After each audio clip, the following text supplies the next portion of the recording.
Saya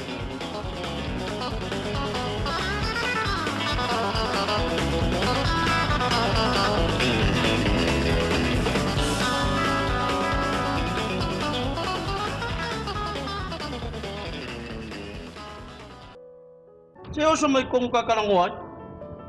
Karena wala umay kakakakong ulan nga ayat kala ayay. Kaya kolong kusol. Alala uang salama kuya ke awe nga inga pape nga mayong kuya kya. Wa foi ole fo se levi le mangui ai lui. O e mana tua o au na avea ia lui il fone mai. O le tala le fo mai. E fulu ngau. Wa ne mo ne lui. E te lua tau no atu matoni. Wa uma ai vi e lua na tatui ai tu e tonga fiti ai lui. O le ska kaleanga le o vial.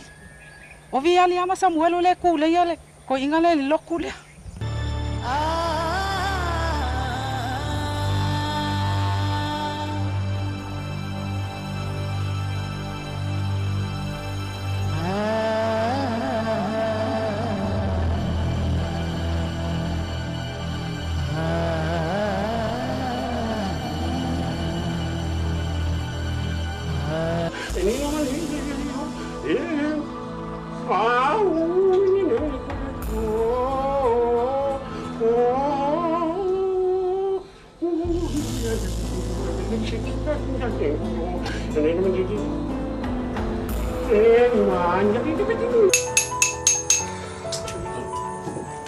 Okay, fia Faasalafa.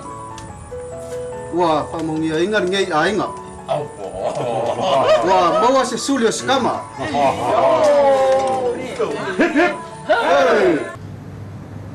Le hala le mele faali mai ai yo langonga nga au I lui. Ah. Si fa longo ai lui ile ngasu le ngofo ma oe. Ya ma o matoni. Ile ai se ma fa pe nga ya kia. O se revi o kama. Si la fia le atua le fa ma o lo fa ya se revi.